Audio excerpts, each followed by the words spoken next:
तो ये रहा क्वेश्चन नंबर 6 जिसमें हमको निकालना है लेटरल सरफेस।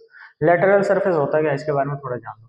किसी भी ऑब्जेक्ट के चारों ओर का जो साइड है, चारों ओर बोल रहा हूँ, ठीक है, ऊपर और नीचे को छोड़ दो, चारों ओर का जो साइड होता है ना उसको बोला जाता है लेटरल सरफेस। ठीक है, अभी हमारे पास एक सिलेंडर और एक है क्यूब। तो लेटरल सरफेस इसके लिए होगा इसके चारों ओर का ऐसा साइड। ठीक है, तो उसका जो फॉर्मूला आता है मोटा मोटा आता है 2πr/h। ठीक है, ये सिलेंडर होता है, इसको कट किया जाता है तो ऐसा करके एक रेक्टेंगुलर बनता है। तो इसका ये जो लेंथ आता है वो 2πr बनता है और इसका हाइट h। ठीक है, तो ऐसा करके फॉर्मूला आता है 2πr/h, उसमें रखते हैं तो 308 इसका आंसर आएगा सिलेंडर का। और ये है क्यूब। तो क्यूब में क्या करते हैं, इसका लेटरल सरफेस होगा 4 दीवारें, 1 2 3 और इसके जस्ट पीछे 4। तो 4 दीवारें होती है, इसलिए हमने क्या किया 4 × L², जहाँ पे L का वैल्यू क्या होगा 7 × 7। L² मतलब कि 2 बार L होगा। तो इसमें 4 दीवारों का एडिशन होगा तो इसका लेटरल सरफेस आ गया 196। ऐसे कैलकुलेशन करते हैं। ये हो गया 6th। 7th नंबर क्वेश्चन, इसमें बोला गया है कि साफ साफ अगर इस सिलेंडर को बनाएंगे तो हमको कितने कागज का यूज करना पड़ेगा कवर करने के लिए। ठीक है, तो उसके लिए फॉर्मूला होता है टोटल सरफेस एरिया, वो भी सिलेंडर का। और सिलेंडर का टोटल सरफेस एरिया कैसे हुआ मैं कैलकुलेशन करके बताता हूँ थोड़ा। तो देखो सिलेंडर में 3 सरफेस होते हैं, एक होता है ऊपर वाला गोला सा, और एक नीचे वाला गोला सा, और एक साइड वाला। तो ऊपर वाला सरफेस है वो सर्कल जैसा है, तो सर्कल का एरिया का फॉर्मूला πr²। नीचे भी एक सर्कल बनेगा ऐसे करके ड्रम, πr²। फिर उसके बाद ये जो गोला सा जो पार्ट होगा, जैसे मान लो हमारे पास कागज है, उसको अगर मैं ऐसा फोल्ड कर दूं तो सिलेंडर बनेगा। तो उसी कागज को वापिस खोल देंगे, ऐसा करके कुछ पार्ट आएगा। तो जब हम उसको ऐसे करके मोड़ते हैं ना, तो यहाँ पे एक टर्निंग बनेगा गोला सा ऊपर में, बॉक्स को ऐसा टर्निंग गोला सा। तो इसका सरकमफेरेंस का फॉर्मूला क्या होगा 2πr। तो उसको खोलेंगे तो वो जो लेंथ आएगा वो 2πr होगा, ये वाला जो लेंथ होगा 2πr होगा। तो 2πr/h। तो ये है सिलेंडर का टोटल सरफेस एरिया का फॉर्मूला। लास्ट में आता है 2πr/r+h कॉमन निकाल करके, तो कुछ वैल्यू 440 करके हमको यहाँ पे मिलता है। अगला अगला है कि एक हॉलो सिलेंडर है और इसमें लेटरल सरफेस का आंसर दे रखा है 4224। तो लेटरल सरफेस का फॉर्मूला याद रख लो क्या होता है 2πr/h लेटरल सरफेस सिलेंडर के लिए। अब इसमें बोल रखा है कि हॉलो सिलेंडर है यार, ठीक है, और निकालना है कि हमें ये जो पीस का पेपर बना उसका पेरीमीटर निकालना। तो मान लेते हैं एक समय के लिए कि इसका जो लेंथ है वो L है, जिसका वैल्यू 2πr के बराबर होता है।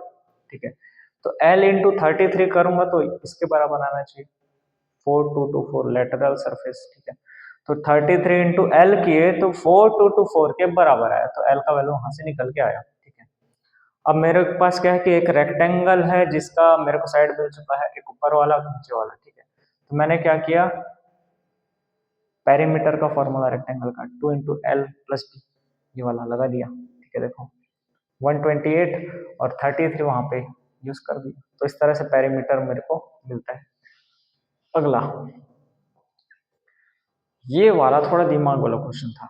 इसने क्या किया, एक आदमी था उसने क्या किया, एक डंपर लिया रोलर, उसको चलाता है भाई साहब, चलाते जाता है चलाते जाता है चलाते जाता है, कितने बार कितने राउंड तक 750 राउंड तक चलाते जाता है लगातार। ठीक है, तो पूछा है कि जैसे वो रोल करेगा ना यार, तो वो आगे जाते जाएगा तो एरिया कवर करते जाएगा। और जो सिलेंडर उसने यूज किया वो तो डंपर यूज कर रहा है, तो उसके सामने एक डंपर सिलेंडर यूज होता है। वो जो सिलेंडर है ना उसका लेंथ है 1 मीटर, 1 मीटर मैंने डाल दिया। ठीक है, अब ये जब वो घूमेगा तो लेंथ कवर करते जाएगा कवर करते जाएगा। अच्छा सोच के देखो कि एक राउंड मारेगा ना, यहाँ से पॉइंट है गोला सा है, एक पॉइंट टिक टिक टिक टिक करके घूम के आएगा, तो वो पॉइंट जब वापस जमीन पे आएगा यहाँ से यहाँ तक वो 2πr के बराबर होगा, क्योंकि गोला है तो उसका एक लेंथ जो है उसके सरकमफेरेंस के बराबर होगा। बिल्कुल सही बात। तो एक राउंड मारेगा तो उसका वैल्यू आएगा 2πr। तो वैसे ही अगर वो 750 राउंड्स मारेगा तो उसका वैल्यू कितना आ जाएगा 2πr मल्टीप्लाई विथ 750। तो ये टोटल लेंथ आ जाएगा ऐसे करके, और ये वाला वैल्यू दे रखा है 1 मीटर। तो हमको निकालना है इस क्वेश्चन में ये है कि वो कितना एरिया कवर करेगा। तो लेंथ दे रखा है और ब्रेड्थ दिया है 1 मीटर, तो लेंथ का वैल्यू आ जाएगा 2πr × 750। डायमीटर दे रखा है इसका जो कि 84 सेंटीमीटर, तो मैं उसको क्या करूंगा, रेडियस में चेंज करूंगा, 2 से डिवाइड किया 42 आ गया। आर का वैल्यू को, ये जो फॉर्मूला आया एरिया का 1 मल्टीप्लाई 2πr इंटू 750 बताया जो, तो आर की वैल्यू हम क्या करेंगे 42 यूज करेंगे, तो कैलकुलेशन करने के बाद हमको आंसर मिलता है 1980 मीटर स्क्वायर। ये अच्छा क्वेश्चन था। लास्ट क्वेश्चन, एक मिल्क पाउडर का एक डब्बा है, क्या है, मिल्क पाउडर का एक डब्बा है, दूध पाउडर का एक डब्बा है, जिसका हमको डायमेंशन दे रखा है 14 सेंटीमीटर डायमीटर, उसको रेडियस में चेंज किया तो 7 हो गया। अब इसमें दे रखा है कि उसमें एक रैपर लगा हुआ है चारों साइड, ठीक है। अब इसमें दे रखा है कि यहाँ वो जो रैपर है ना, ऊपर से 2 सेंटीमीटर छोड़ दिए, नीचे से 2 सेंटीमीटर छोड़ दिए, कट कट, ठीक है। अब वो जो रैपर है ना, वो ऐसा होगा, उसको जब खोलेंगे तो ऐसा रेक्टेंगल बनेगा, ठीक है। जब उसको खोला जाएगा तो उसका हाइट 16 आएगा, कैसे, क्योंकि मैंने 2 और 2 वहां से कट कर दिए, टोटल हाइट है 20, तो वहां से 2 ऊपर कट किए, नीचे से 2 कट किए, तो आ जाएगा 16, सही बात। अब ये जो रैपर है इसका टोटल, ये जो सरकमफेरेंस ही होगा ना, टोटल लेंथ, तो उसको खोला जाएगा, तो ये वाला जो लेंथ आएगा वो 2πr आ जाएगा। अब क्या करूंगा, इसका जो एरिया आएगा वो 16 मल्टीप्लाई 2πr ही होगा, ठीक है। तो मैंने क्या किया, 16 मल्टीप्लाई 2πr किया, तो वैल्यू मुझे मिलता है 704 सेंटीमीटर। इसमें इस तरह हमने 10th क्वेश्चन तक बना लिया।